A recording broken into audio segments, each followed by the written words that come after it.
चुनिंदा हैं वो लोग जो मुझे जानते हैं, समझ कितने पाए ये अभी भी एक राज है। हेलो दोस्तों, बीजी में आपका स्वागत है। मैं वीरेंद्र एक नई मुहिम के साथ एक नया सिलेबस जिसकी हम लोगों ने चर्चा किया था,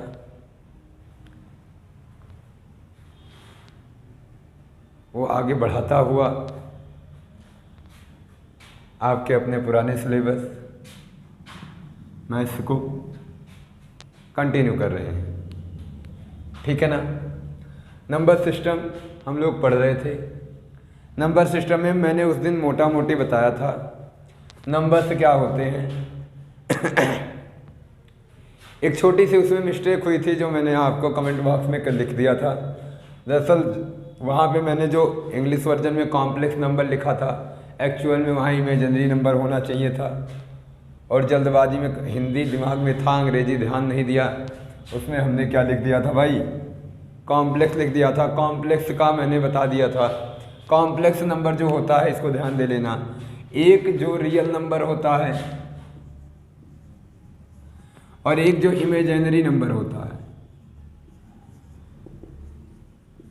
इन दोनों नंबर को मिला देने से कॉम्प्लेक्स नंबर बनता है, जिसकी हिंदी जटिल होती है भाई।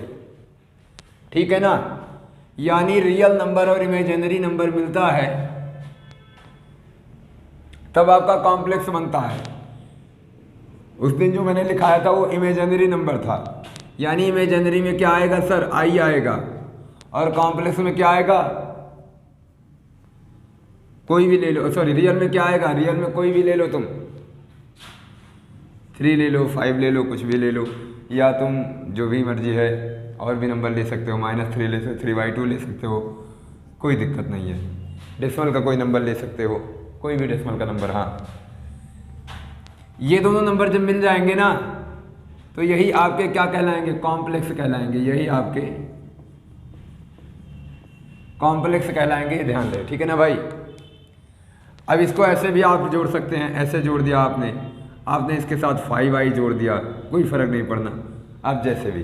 तो ये आपका कॉम्प्लेक्स नंबर होता है, ये ध्यान रहे। ठीक है ना भाई, ये चीज़ें क्लियर है। ठीक, अब देखो हम चर्चा करते हैं, ये तो रही पीछे की जो गलती हुई थी, इसको हमने बताया आपको। अब जो हम चर्चा करते हैं वो चर्चा का विषय क्या है भाई, चर्चा का विषय इसके आगे का है। अब देखो हम नंबर्स के बारे में पढ़े थे, अब थोड़ा उसको और ज़्यादा अच्छे से पढ़ने का प्रयास करते हैं। सारी चीज़ें हमने बता दी थी, अब इसमें थोड़ा सा आप देखो, आपको पढ़ना क्या है, पूर्णांक से हम शुरुआत करते हैं। ठीक ना, हम पूर्णांक से शुरुआत करते हैं। पूर्णांक से पहले हम फिर से रैशनल नंबर से ही शुरुआत करते हैं। ध्यान दें, परिमेय संख्या, परिमेय संख्या जिसे आप बोलते हो रैशनल नंबर, रैशनल नंबर। ठीक है ना भाई। रैशनल नंबर होता क्या है, मोटा मोटी समझने का प्रयास करना। हर वह नंबर रैशनल होता है, हर वह नंबर परिमेय होता है जो p/q के फॉर्म में लिखा जाए, जहां q 0 के बराबर ना हो। ठीक है, और p तथा जो q है वो एक पूर्णांक हो। क्या हो, एक पूर्णांक हो। ये परिमेय संख्या हो गई भाई। अब ये परिमेय संख्या कैसी हो सकती है, बात समझना। हमारे पास 3 नंबर आए सर, एक आया 2, एक आया 0.2 और एक आया 0.3, 3 3 3 डॉट डॉट। सर 3 प्रकार का नंबर हमारे पास आया।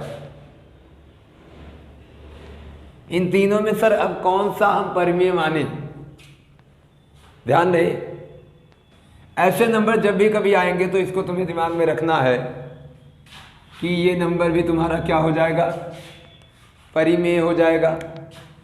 ये नंबर भी तुम्हारा क्या हो जाएगा, परिमेय हो जाएगा। और ये नंबर भी तुम्हारा क्या हो जाएगा, परिमेय हो जाएगा।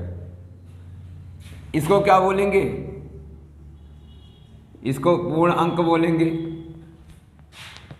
और इसको क्या बोलेंगे, इसको भिन्न बोलेंगे।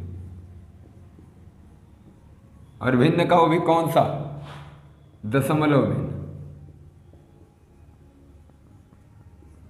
दशमलव भिन्न। समझ पा रहे हो? इन्हीं के चलते इन्हीं चीज को देखो, इसी चीज को एक्चुअल में लिखते क्या है, ध्यान देना, इसी को लिखते हैं 2/10 या इसी को लिखते हैं 1/5 हुआ ना। P/Q के फॉर्म में, P/Q के फॉर्म में, where Q not equal to 0, P/Q के फॉर्म में हो गया भाई, जहां Q नॉट इक्वल टू 0 हो गया, क्या हो गया यहां पे, ठीक है, Q नॉट इक्वल टू 0 भी हो गया, देख लो भाई।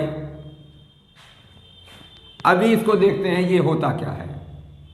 इसको रियल में क्या बोला जाता है, 0.3 पे बार। और इसको क्या करते हैं भाई, बताएंगे कभी आगे की क्लास में, जब दशमलव अच्छे से पढ़ेंगे। अभी ऐसे देख लेते हैं, 3/9, इसको ऐसे बोला जाता है, इसको ऐसे बोला जाता है, 3/9। तो ये भी तो देखो क्या हुआ भाई, P/Q के फॉर्म में हुआ। P और Q दोनों एक पूर्णांक है, देखो दोनों एक पूर्णांक है भाई। और Q नॉट इक्वल टू 0, देखो भाई Q नॉट इक्वल टू 0 है, ठीक है ना। समझ पा रहे हो? ये सारी चीजें आपके समझ में आई, ये पूर्णांक है। तो हम रैशनल को लेके चले, तो बगल वाले ने कहा कि तो फिर इर्रेशनल क्या है भाई। रैशनल की तो आप चर्चा कर रहे हैं, अब आप बताइए इर्रेशनल क्या है। इर्रेशनल की चर्चा अगर हम करेंगे तो इर्रेशनल में आप ध्यान दे लो, अपरिमेय में, अपरिमेय में हम और पे नहीं जा रहे हैं, और तो सारी चीजें अपरिमेय ही हैं, उनको जाने दो। हम अपरिमेय में इसकी बात करते हैं। ऐसा दशमलव, अपरिमेय संख्याएं एक्चुअल में वही होती हैं जिनको दशमलव में हम करते जाते हैं, कभी भी वो अंत नहीं होता और रिपीट भी नहीं करता। तो अपरिमेय में हम किसे रखेंगे, ऐसी संख्या। अब देखो इसी में देखो इसका नाम दे दिया गया, ध्यान देना, इसका नाम दे दिया गया शांत दशमलव बोला गया, शांत दशमलव। तो सारे शांत दशमलव जो होते हैं वो आपके परिमेय संख्याएं होती हैं। फिर ये आपका ये अशांत है, शांत का मतलब कहीं जाके रुक जाए, तो शांत दशमलव हो जाएगा। इंग्लिश में बोला जाता है टर्मिनेटिंग डेसिमल। क्या बोला जाता है भाई, टर्मिनेटिंग, टर्मिनेटिंग। और यहाँ पे अशांत है, ये अशांत हो जाता है, अशांत दशमलव, अशांत, यानी यहां बोला जाता है नॉन टर्मिनेटिंग।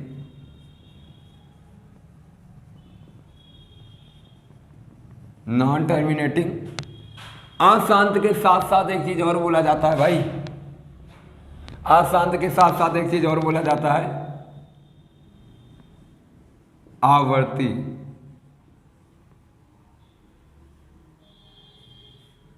अशांत आवर्ती दशमलव।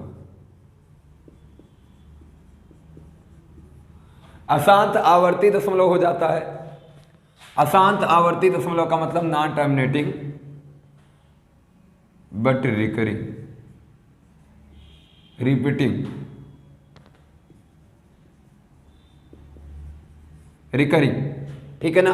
नॉन टर्मिनेटिंग बट रिकरिंग यानी अशांत आवर्ती दशमलव, यानी दोहराया जा रहा है।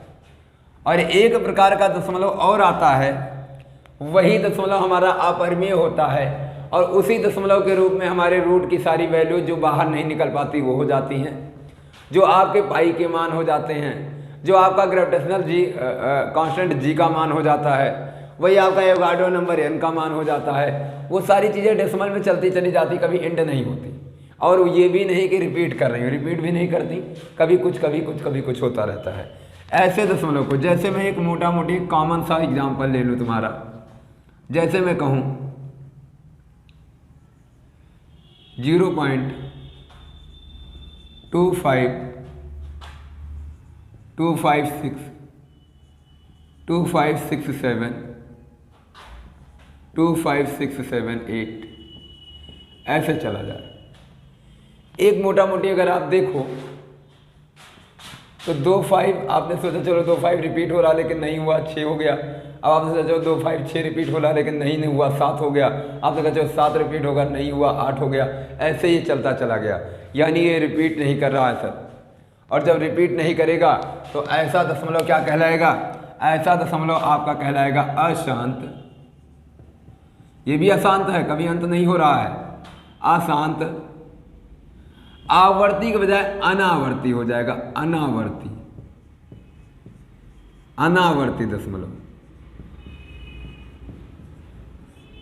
आवर्ती के बजाय अनावर्ती दशमलव हो जाएगा। और इसी को मोटा मोटी बोला जाता है नॉन टर्मिनेटिंग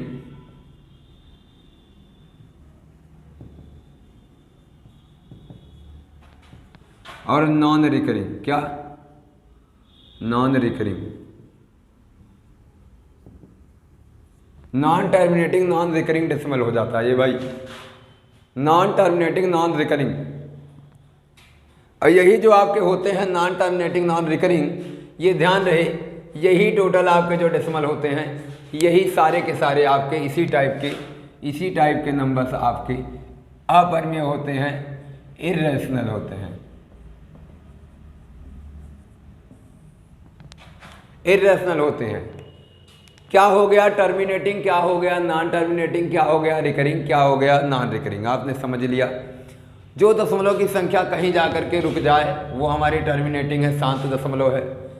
जो दशमलव की संख्या कहीं जा करके रुकती तो नहीं है लेकिन रिपीट करती है, रुके तो ना लेकिन दोहराया जाए, अशांत आवर्ती दशमलव है। और जो संख्या हमारी रिपीट भी ना करे और बार बार क्या कहते हैं आगे बढ़ती चली जाए, रुके भी ना, तो हमारी अशांत अनावर्ती दशमलव हो जाती है। और अशांत अनावर्ती दशमलव वाली संख्याएं ही हमारी क्या होती हैं? अपरिमेय संख्याएं होती हैं, इर्रेशनल नंबर होती हैं। बात समझ पाए? ये चीज़ें आपकी होती हैं, ठीक है ना भाई? क्लियर है? कोई समस्या इसमें नहीं है। अब देखो सवाल आता है, ध्यान देना भाई, सवाल आता है कैसे पहचाने कि कौन सा फ्रैक्शन अशांत आवर्ती है और कौन सा फ्रैक्शन शांत दशमलव का है।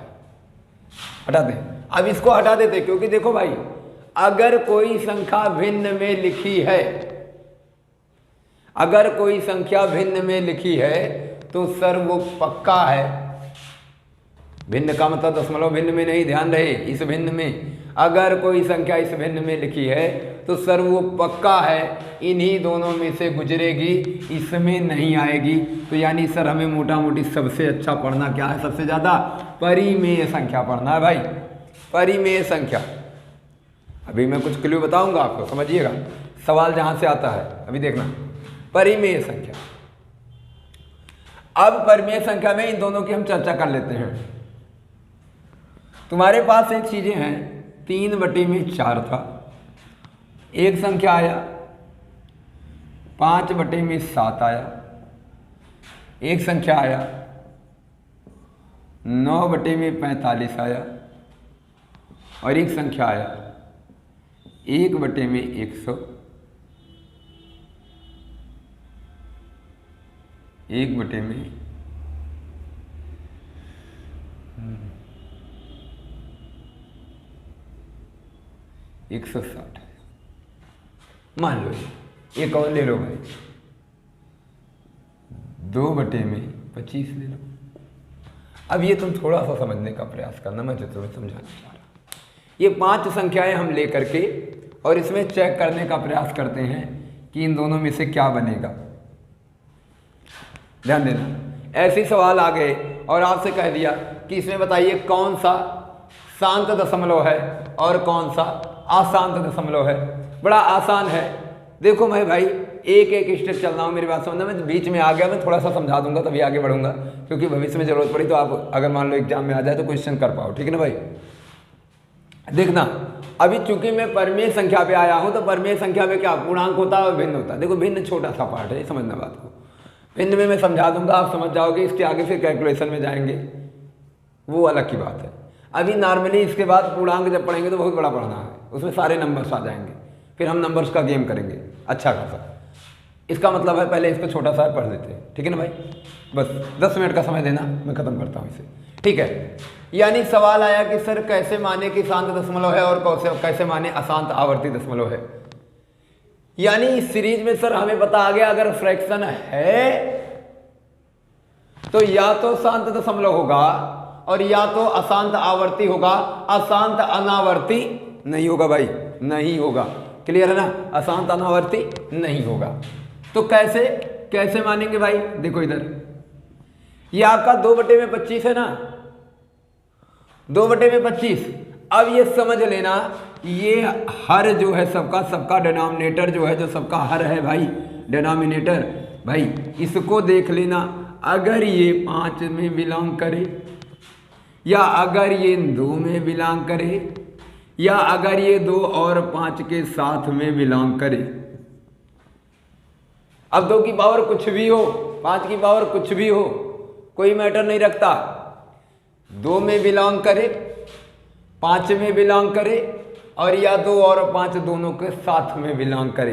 भाई इन्हीं के साथ होना चाहिए। इसके बजाय अगर कोई तीसरी और संख्या आ गई तो सर वो शांत दशमलव नहीं होगा। और अगर इस टाइप का कहीं भी दिखा तुमको तो सर वो शांत दशमलव हो जाएगा। जैसे 25 को कहें तो 5 का वर्ग, इस टाइप का दिखा, सर ये शांत दशमलव हो जाएगा। क्या हो जाएगा। शांत हो जाएगा भाई। इसकी बात करें 4 क्या है भाई, ये 2 का वर्ग है, 2 का वर्ग है 4, सर ये शांत हो जाएगा। क्या हो जाएगा भाई। शांत हो जाएगा भाई। 5/7 की बात करें, 5/7 ये 7 है सर ना 2 है, ये तीनों से अलग है, ये एकदम अलग है। अलग क्या है भाई, अलग है। और जैसे इन तीनों से अलग होगा तो तुरंत क्या हो जाएगा, अशांत आवर्ती। क्या हो जाएगा, अशांत आवर्ती। ठीक है ना। 9/45 की बात करें, 9/45 की बात करें, इसमें नीचे देखते हैं 45 भी क्या है भाई, अलग है। कैसे, 5 तो है लेकिन 5 के साथ साथ 9 भी है और 9 का मतलब 3। यानी सर हमने क्या कहा, या तो 5 हो या तो 2 हो या तो 5 और 2 दोनों मिला करके हो। अगर ऐसी घटना घटती है सर तभी हम मानते हैं उसे शांत दशमलव, नहीं तो अशांत आवर्ती में काउंट कर लेते हैं। ठीक है ना भाई। अशांत आवर्ती हो जाएगा आपका। तो ये भी सर क्या हो गया, अशांत आवर्ती हो गया। और ये सर देखो 160 की अगर बात करें तो 160 है क्या, 160 को समझे थोड़ा सा भाई। 160 है क्या,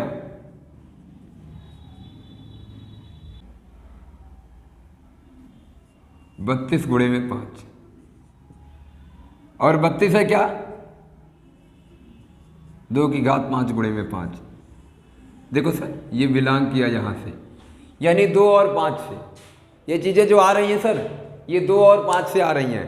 यानी अगर कोई भी नंबर 2 और 5 से भी आया तो वो भी क्या हो जाएगा, वो भी आपका अशांत आवर्ती नहीं, सॉरी, वो भी आपका शांत हो जाएगा। देखो 160 कहाँ से बिलोंग किया, 2 और 5 से। तो 2 और 5 के साथ में अगर बिलोंग कर रहा है और कोई तीसरा नंबर नहीं आ रहा है तो ये भी आपका क्या हो जाएगा, शांत दशमलव हो जाएगा। तो ये भी आपका क्या हो जाएगा भाई, शांत हो जाएगा। अब आप समझ पाए कि शांत दशमलव और अशांत आवर्ती क्या होता है, किस प्रकार के भिन्न को शांत दशमलव में काउंट करते हैं और किस प्रकार के भिन्न को अशांत आवर्ती में काउंट करते हैं। समझ पाए होंगे आप लोग, अच्छा लगा होगा। ठीक है ना भाई। कोई भी सवाल आएगा आप आसानी से बता ले जाओगे। ठीक है ना भाई। अब चलते हैं, आगे बढ़ते हैं। आगे देखो, अब आते हैं पूर्णांक भी, सब कहानी खत्म हो गई। परिमेय संख्या को हमने तीन तरीके से समझा, तो उसमें से हमने भिन्न को तो पढ़ लिया, दशमलव भिन्न को। अब हम पढ़ते हैं पूर्णांक को भाई, 10 नंबर ही हमें पढ़ना है। अब हम पढ़ते हैं भाई पूर्णांक को। अब मिटाते हैं, समझ गए तो। पूर्णांक को पढ़ते हैं।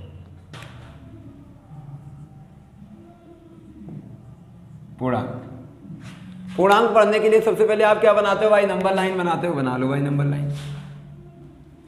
0 1 2 3 4 5 6 dot dot dot, -1 -2 -3 -4 -5 -6 dot dot dot. चला गया भाई।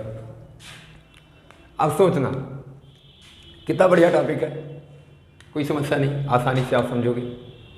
भाई ये बताओ हमें, इतने पार्ट को क्या बोला जाता है? नेगेटिव पूर्णांक। पूर्णांक को क्या बोलते हैं भाई?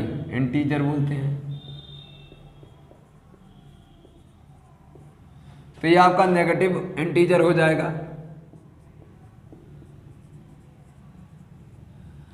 यानी क्या बोला जाता है? ऋण पूर्णांक। ऋण पूर्णांक। और ये क्या होता है? 0 पूर्णांक होता है, 0 इंटीजर। ये ना तो ऋण होता है ना तो धन होता है, यानी ना तो नेगेटिव होता है ना ही पॉजिटिव होता है। तो 0 इंटीजर आपका अलग से हो जाता है एक। और फिर ये क्या हो जाता है भाई? इसी को बोलते हैं पॉजिटिव पूर्णांक।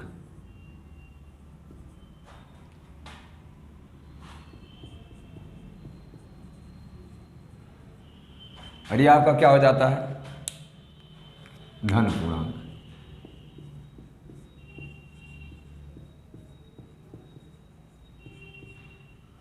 ठीक है ना? अब समझना बात को। धन पूर्णांक की बात आई। अब अगर आपसे कहा जाए, मैंने उस दिन पूरा फिगर बता दिया था, अब आपको अलग से समझाना हो, क्योंकि यहाँ से भी ढेर सारे सवाल आते हैं भाई, ध्यान देना, ढेर सारे सवाल आते हैं। अब जैसे मैं चर्चा करूं, सवाल यहीं पे बनने जा रहा है, क्या 0 एक पूर्णांक है? जी। क्या 0 एक पूर्णांक है?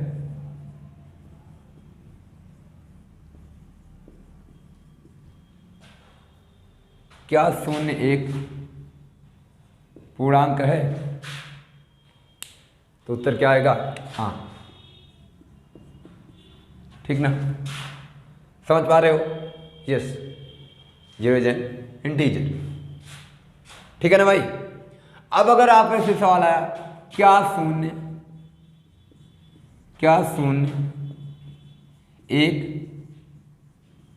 ऋण पूर्णांक है?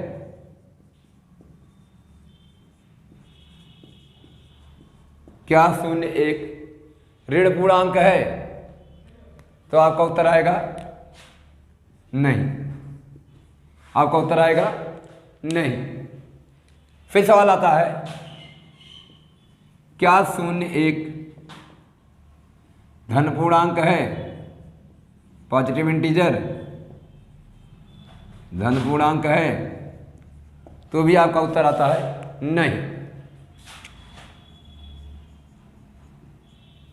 यानी कोई भी साइन नहीं लगेगा किसके साथ? 0 के साथ। ना तो ये धन पूर्णांक होगा और ना ही ये ऋण पूर्णांक होगा। ठीक है ना भाई? ना ही ये धन पूर्णांक होगा ना ही ये ऋण पूर्णांक होगा। बात समझ पाए? 0 क्या हो गया? 0 अलग से अपना एक पूर्णांक है, ये ना तो ऋण पूर्णांक है और ना ही धन पूर्णांक है। क्लियर है? 0 से सवाल बनता है, 0 है लिखा जाता है, ऋण पूर्णांक धन पूर्णांक, ना ही ऋण पूर्णांक ना ही धन पूर्णांक। ठीक है ना? कोई पूर्णांक नहीं है। ऐसे तो कहेंगे ना ही ऋण पूर्णांक और ना ही धन पूर्णांक है। ये ना तो ऋण पूर्णांक है और ना ही धन पूर्णांक है, बस एक पूर्णांक है। ठीक है ना? अब सवाल आ रहा है, यहीं पे समझना, अभी इसे सवाल को इसी में थोड़ा सा बदलते हैं। इतने भाग को हमने लिया, इतने भाग को, यही धन पूर्णांक को, यही धन पूर्णांक को, इसी को बोला जाता है प्राकृतिक संख्या। प्राकृतिक संख्या क्या बोला जाता है? प्राकृतिक संख्या यानी नेचुरल नंबर। ध्यान रहे, प्राकृतिक संख्या की स्टार्टिंग ही होती है 1 से, और धन पूर्णांक की भी स्टार्टिंग होती है 1 से, क्योंकि शून्य के बाद कोई पूर्णांक अगर है तो 1 है। तो धन पूर्णांक की भी स्टार्टिंग कहाँ से होती है? 1 से होती है। यानी सवाल आपका आया, अब यही समझना, सवाल आपका आया कि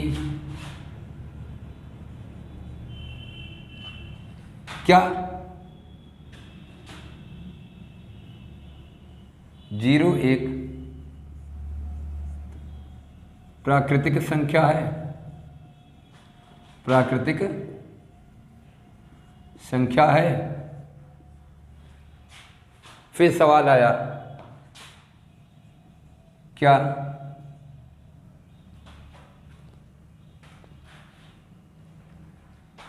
5 एक प्राकृतिक संख्या है?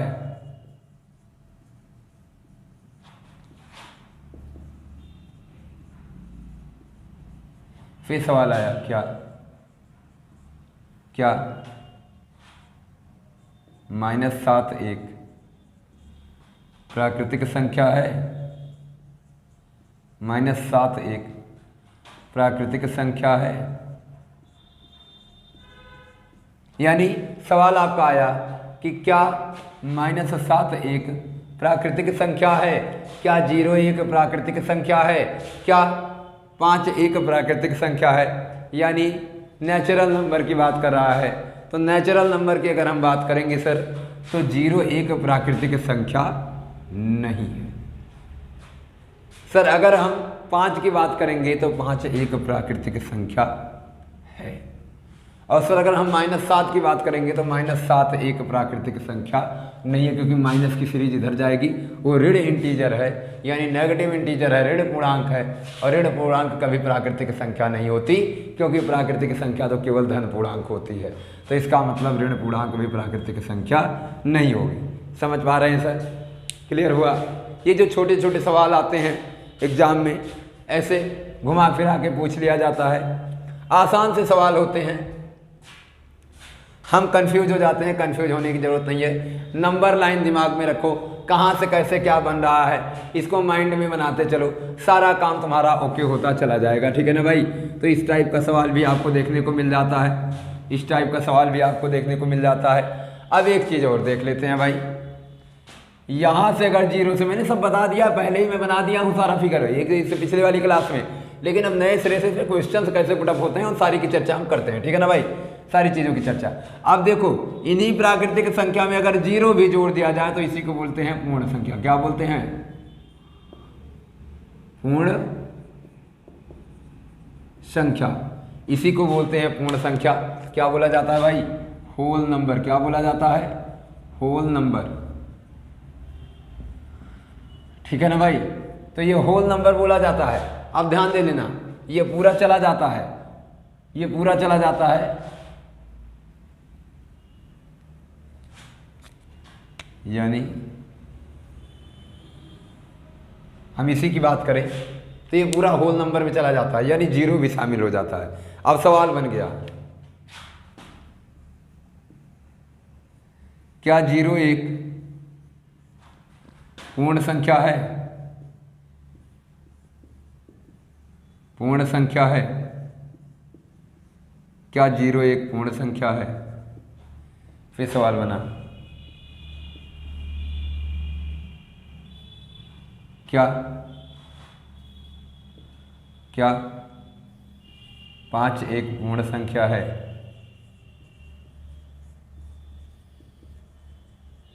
संख्या है। फिर सवाल बना, क्या -7 एक पूर्ण संख्या है? क्या -7 एक पूर्ण संख्या है? क्या 0 एक पूर्ण संख्या है? क्या 5 एक पूर्ण संख्या है? क्या -7 एक पूर्ण संख्या है? कह रहा है ना। H0 is a whole number, H5 is a whole number, H7 -7 is a whole number. तो ध्यान रहे, होल नंबर में सर 0 आता है, जी बिल्कुल सही है, उत्तर बिल्कुल सही है। होल नंबर में 0 आता है, उत्तर बिल्कुल सही है। होल नंबर में 5 भी देखो शामिल है, तो उत्तर ये भी सही है। होल नंबर में 5 आता है भाई, तो उत्तर 5 भी सही है। होल नंबर में नेगेटिव कोई वैल्यू नहीं आती, 0 से ही और सारी पॉजिटिव वैल्यू आती हैं। नेगेटिव कोई वैल्यू नहीं आती, तो होल नंबर में आपका 7 नहीं होगा, वो सॉरी -7 नहीं होगा। माइनस की कोई भी वैल्यू होल नंबर में नहीं होगी। क्लियर है? आपने देखा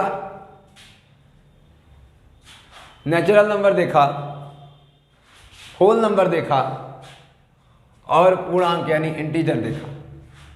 इन तीनों में आप एक चीज कॉमन देख रहे हैं, क्या? कि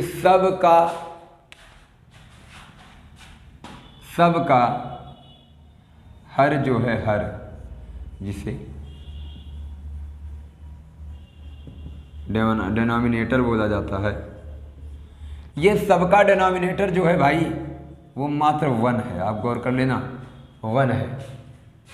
देखो इसका भी 1 है, इसका भी 1 है, इसका भी 1 है, इसका भी 1 है, इसका भी 1 है, इसका भी 1 है, इसका भी 1 है, इसका भी 1 है, इसका भी 1 है, और इसका भी 1 है, इसका भी 1 है, इसका भी 1 है, इसका भी 1 है।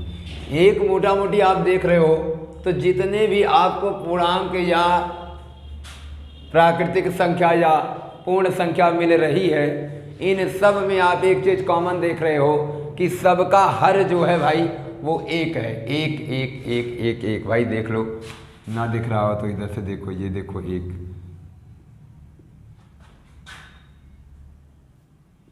ठीक ना? तो एक बात तो समझ में आई हमें कि अगर कोई भी संख्या हर में सिवाय 1 रखे, डिनोमिनेटर केवल 1 रखता हो, तो वह संख्या या तो होल नंबर होगी, या तो नेचुरल नंबर होगी, और या तो इंटीजर होगी। बात समझ पा रहे हो? इन्हीं 3 में से होगी, तीसरी कोई संख्या नहीं हो सकती अगर नंबर है तो।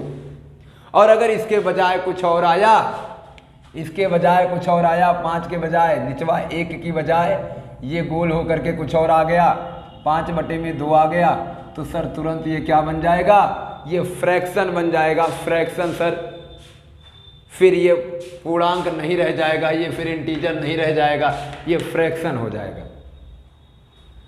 फ्रैक्शन का मतलब होता है तोड़ना किसी चीज को, और होल का मतलब होता है, या इंटीजर का मतलब जो भी हो, कंप्लीट हो। Integer, whole number, natural number, इन सब में सारी चीज़ें कंप्लीट रहेंगी, सारे नंबर्स कंप्लीट रहेंगे, लेकिन फ्रैक्शन में नंबर टूटे हुए नजर आएंगे, कोई ना कोई नंबर तोड़ा जरूर गया होगा। ठीक है ना? जैसे 9/3 कर दिया जाए, सॉरी 9/7 कर दिया जाए, ये भी देखो। इस टाइप के जो भी नंबर्स आएंगे वो तुम्हारे फ्रैक्शन हो जाएंगे। अभी थोड़ी देर पहले तुमने देख लिया था डेसिमल का फ्रैक्शन, तो ये सब डेसिमल में बदल जाएंगे। ठीक ना?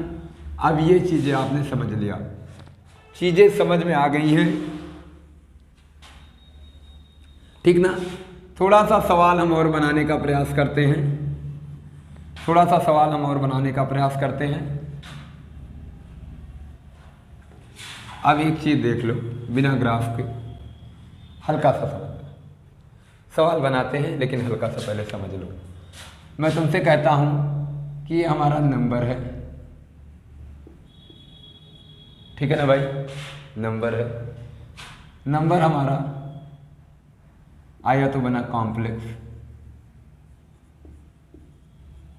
और कॉम्प्लेक्स हमारा आया तो 2 पार्ट में बटा, रियल और क्या इमेजिनरी। और इमेजिनरी से आया तो बात जाने तो रियल हमारा 2 पार्ट में बटा, रेशनल, इर्रेशनल, इरेशनल। इरेशनल की तो बात जाने तो रेशनल आया तो दो पार्ट में बचा, इंटीजर और फ्रैक्शन। ठीक ना भाई? फ्रैक्शन हमारा नॉर्मल फ्रैक्शन हो जाता है और फ्रैक्शन हमारा डेसिमल फ्रैक्शन भी हो जाता है, यानी इम्प्रॉपर फ्रैक्शन, मिक्स्ड फ्रैक्शन और डेसिमल फ्रैक्शन, ये सारी चीज़ें फ्रैक्शन में आ जाती हैं। फ्रैक्शन तो वहीं का वहीं रहा, इंटीजर हमारा भाई 3 पार्ट में बेटा। अब ये ध्यान देना, एक तो बना नेगेटिव, एक बना पॉजिटिव और एक बना जीरो। एक बना zero, negative integer, positive integer और जीरो, जीरो बीच में आ गया। ठीक है ना सर? नेगेटिव और जीरो को, नेगेटिव को छोड़ दिया गया और जीरो और इससे बना क्या? Whole number. होल नंबर और पूरे पॉजिटिव को केवल ले लिया गया तो ये बना नेचुरल नंबर।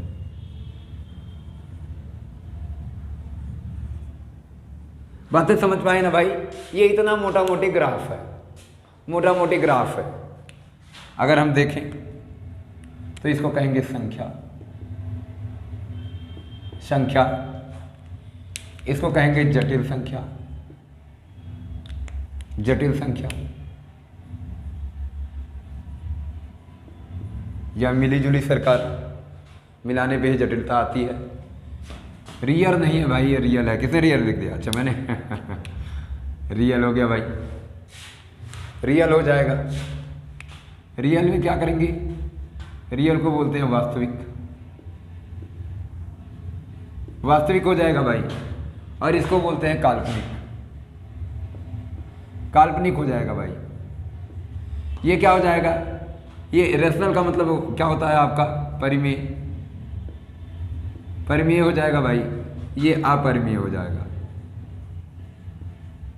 अपरिमेय। अब को जाएगा, सोचा होगा लड़का कि अरे सर उसी से ऑलराउंड, तो उसी पिछले क्लास में तो सब लिखाए थे, फिर कहीं लिखा रहे हैं? जरूरत है बच्चा, जरूरत है। अभी देखना, इसको बोलते हैं पूर्णांक, पूर्णांक बोलते हैं, और इसको बोलते हैं भिन्न। ठीक ना? ये ऋणात्मक होता है, जान ही रहे हो, धनात्मक होता है, जान ही रहे हो। इसको नेचुरल, देखो ये होल नंबर, इसको क्या बोलते हैं? ये आपका पूर्ण संख्या हो जाएगी, पूर्ण। ये आपका हो जाएगा प्राकृतिक। इतने प्रकार की संख्याएं। अब बच्चा देखो, इससे सवाल बनाने चल रहे हैं। ये सवाल कैसे बनता है? एग्जाम में काफ़ी बारी पूछा गया है, हर एक टाइप के एग्जाम में पूछ लिया जाता है। बहुत बढ़िया सवाल है। अब ध्यान देना, एक हम छोटा मोटा तुमको समझाने का प्रयास करें। जैसे तुम्हारे गली मोहल्ले में एक लड़का क्रिकेट खेल रहा है और उसके अंदर हो बहु क्वालिटी किसकी मिल रही है? वीरेंद्र सहवाग की। आई मीन, हाँ समझ सकते हो ना भाई? वैसे ही नहीं खेलता हूँ, बात अलग की है। खैर चलो, तो उसको हो बहु वीरेंद्र सहवाग की क्वालिटी मिल रही है, तो आप क्या कहते हो? कि ही इज वीरेंद्र सहवाग। समझ पा रहे ना? मतलब यह यार बिल्कुल ही वीरेंद्र सहवाग है। इसका मतलब क्या है? अब आप बताना। अगर मैं कहता हूं यह वीरेंद्र सहवाग है, उसका नाम सचिन था, मान लो, सचिन क्या दूसरा कोई ले लो, मयंक नाम था मान लो, उसका नाम मान लो मयंक है। अब आप मयंक को तो वीरेंद्र सहवाग बोल सकते हो ना, कि सारे मयंक, इस टाइप के मयंक जो भी होंगे जिनके अंदर वीरेंद्र सहवाग की क्वालिटी आती होगी, तो सारे के सारे मयंक वीरेंद्र सहवाग कहलाएंगे। कहलाएंगे कि नहीं कहलाएंगे? कहलाएंगे। लेकिन अगर हम चर्चा करें कि क्या सारे वीरेंद्र सहवाग मयंक कहलाएगा? नहीं ना। समझ पा रहे हो बात को? यानी सर जिसमें सारी चीजें आ जाती हैं तो इस चीज को वो बोला जा सकता है। यानी आप समझ जाओ, ये नीचे की सारी चीजों को ऊपर का एक एक स्टेप बोलते जा सकते हैं, बोला जा सकता है। होल नंबर को इंटीजर बोला जा सकता है, नेचुरल नंबर को होल नंबर बोला जा सकता है। समझ पाना, होल नंबर में क्या है? दोनों है ना भाई, दोनों है ना। इसके नीचे क्या है ना? Natural number. देखो ये दोनों होल नंबर है, होल नंबर के नीचे नेचुरल नंबर गया। अब सवाल बनाते हैं, समझना बात को। सवाल आया मेरे पास, कह रहा है ध्यान देना, सभी प्राकृतिक संख्याएं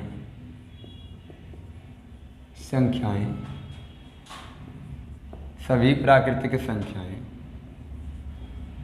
पूर्ण संख्याएं होती हैं, पूर्ण संख्याएं होती हैं।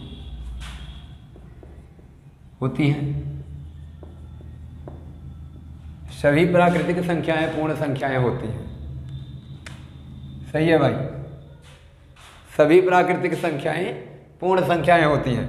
अगर पलट के बोल दिया, यानी ऊपर वाले से नीचे वाले को बोल दिया तो वहीं फंस गए। यानी अगर बोल दिया सभी पूर्ण संख्याएं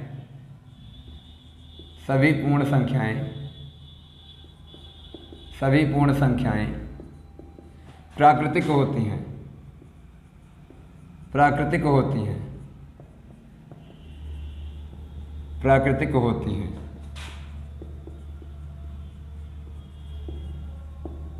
सर यही गलत हो गया, सभी पूर्ण संख्याएं प्राकृतिक नहीं होती। समझ पा रहे हो, सभी प्राकृतिक संख्याएं पूर्ण होती हैं लेकिन सभी पूर्ण संख्याएं प्राकृतिक नहीं होती। समझ पा रहे हो ना भाई।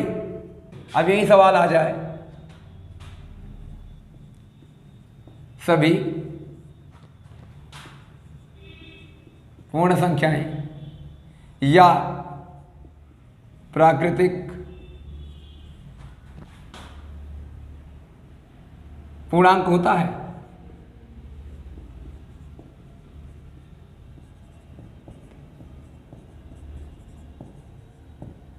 तो ये सही हो जाएगा भाई।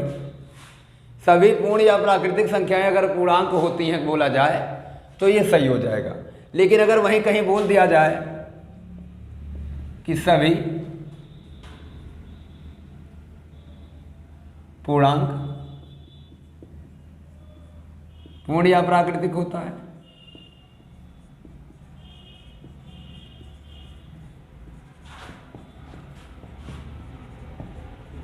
तो गलत है भाई ये। तो ये आपका गलत है। क्यों गलत है? क्योंकि आप देख रहे हो ना भाई, अगर पूर्णांक की चर्चा करें तो इधर देखो भाई, पूर्णांक की चर्चा करें तो नेगेटिव भी तो है ना, लेकिन नेगेटिव को तो पूर्ण में लेते नहीं हो। तो सभी पूर्णांक आपके ये दोनों संख्याएं नहीं हो सकती, ये जबकि ये दोनों संख्याएं ये पूर्णांक हो सकती हैं। ऐसे अगर कभी सवाल पूछ लेता कि सभी पूर्ण या प्राकृतिक या पूर्णांक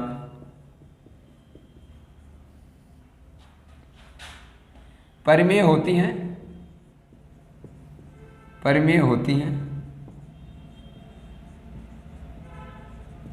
तो ये सब सत्य हो जाता, ये सही हो जाता।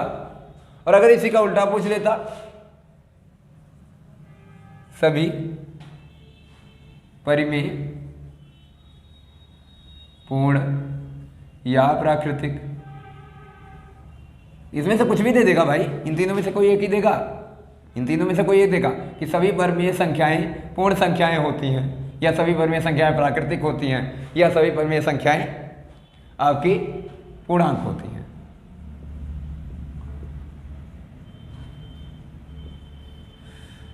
हैं।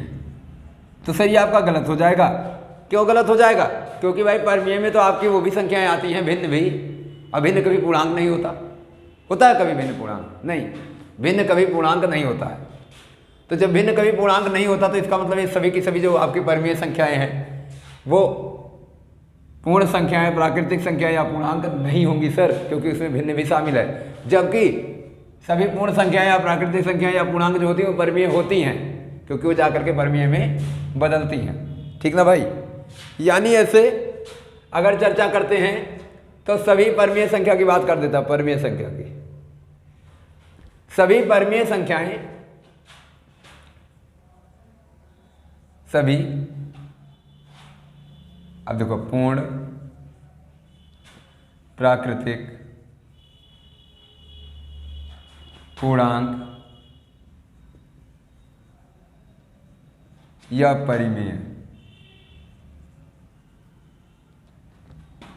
क्या होती हैं? वास्तविक होती हैं। वास्तविक होती हैं। सर ये सही है, ये सारी की सारी संख्याएं क्या होती हैं? वास्तविक होती हैं। लेकिन सभी वास्तविक संख्याएं अगर बात करें, सभी वास्तविक संख्याएं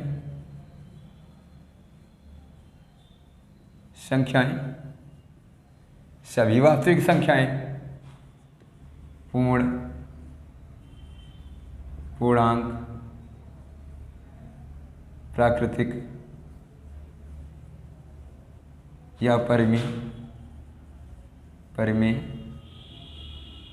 होती हैं